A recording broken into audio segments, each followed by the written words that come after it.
calls to gambling addiction helplines are up 45% in a single year. Not over a decade. Not gradually. 1 year. And the industry responsible for that number is currently spending hundreds of millions of dollars making sure nobody does anything about it. This is not a story about unlucky people making bad choices. This is a story about a system, one that was built deliberately, tested carefully, and is now running at full scale on your phone, in your stadium, and inside your government. And today I am going to show you exactly how it works, who it targets, and why the people who could stop it are the last ones who want to. To understand where America is right now, you need to look at where Britain was 15 years ago. Matt Zarbkuzin started gambling at 16. By the time he was 20, he had lost £20,000, buried himself in debt, and reached a point where he wanted to take his own life. He quit. Then he spent the next decade using public information laws to force gambling companies to hand over the data they held on their own customers. What he found inside that data changed everything he thought he understood about the industry. One gambler's file showed 2,514 deposits in a single year. 7 deposits a day. The gambling company's internal notes described this person not as someone in crisis but as a win-back target. Someone who had tried to stop. Someone they were actively trying to pull back in. They knew he was addicted. They marketed to him anyway. The profiling data, Matt said, is where it gets really interesting. And here is the terrifying part. What Matt uncovered in Britain, the targeting, the VIP schemes, the manipulation of problem gamblers, is all being replicated in America right now. Except in America, the data laws are looser. The regulations are lighter. And the industry has had 15 extra years to refine the playbook. So what is the playbook? Michael Easter spent years studying why gambling is so difficult to stop and found a private casino funded by 73 companies, including major tech firms, built solely to study human behavior. What those companies figured out is a 3-part cycle that is almost impossible to escape once you are inside it. The first part is opportunity, a chance to win something real. In gambling, that is obvious money. The second part is what makes it dangerous. You know a reward is coming. You just do not know when. And you do not know how much. That unpredictability floods the brain with more dopamine than a guaranteed win would. Which is why these apps are filled with near-miss animations, flashing lights, and you almost had it moments. Every single one is engineered.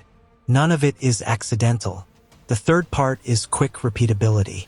The faster you can place the next bet, the more money the platform makes. So gambling companies have systematically removed every barrier to spending one-tap betting, instant deposits, autoplay, while at the same time making it as difficult as possible to see your losses clearly or to close your account. The loop runs. You lose. You chase. The loop runs again. And here is what most people do not realize: this exact loop is also inside your social media feed, your video games, your shopping apps, and your rideshare notifications. The gambling industry did not invent it. They just perfected it. And now they are scaling it. Now here is the part the industry really does not want discussed. Gambling companies are not waiting around for regulators to catch up. They are spending aggressively to make sure regulation never arrives in a form that can actually hurt them. Phase 1 was simple: get as many people hooked as possible, as fast as possible, and generate enough revenue to buy influence. They started with sports. The NBA and NFL have signed combined deals worth over $1 billion with gambling companies to become official league partners. The same scheme is running in America right now. A recent lawsuit alleged that FanDuel continued offering free credits and gifts to a known gambling addict even after he had lost everything. The company had the data. They knew exactly who he was. They kept going anyway. Phase 2 is political. With enough revenue comes enough influence to protect the revenue.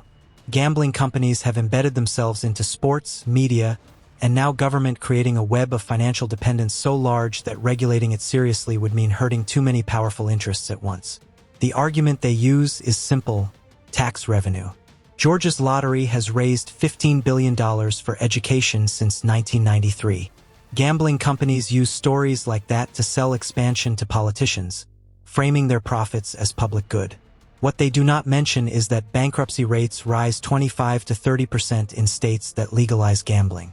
That addiction helpline calls jumped 45% in a single year. That the tax revenue generated is a fraction of the social cost it produces. But for a politician who needs good optics and an easy revenue story, those numbers are easy to ignore. The industry knows this, so they stay close to the decision makers. The revolving door between gambling lobbyists and government offices spins constantly. And as long as the public stays distracted, the influence compounds quietly. And here is the warning that should concern everyone watching. Sports betting is not even the end goal. Only 7 U.S. states have legalized online casino gaming slots, roulette, the products with the highest addiction rates.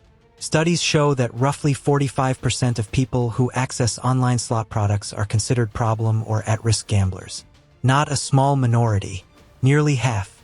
The industry's stated strategy is to acquire customers now through sports betting, give them offers, build the habit, make gambling feel normal, and then cross-promote them into casino products once the legal doors open.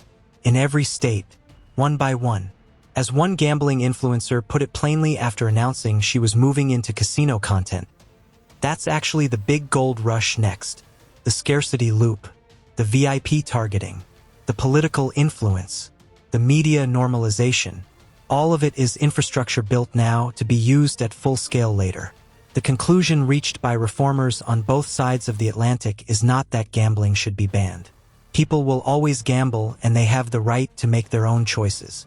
The conclusion is simpler than that. Permit it, but do not promote it. Because right now, America is doing the opposite. And the people positioned to change that are the same people cashing the checks. Watch the next video. It shows exactly how prediction markets are using the same mechanics, calling themselves something different, and moving into spaces that have never been regulated at all.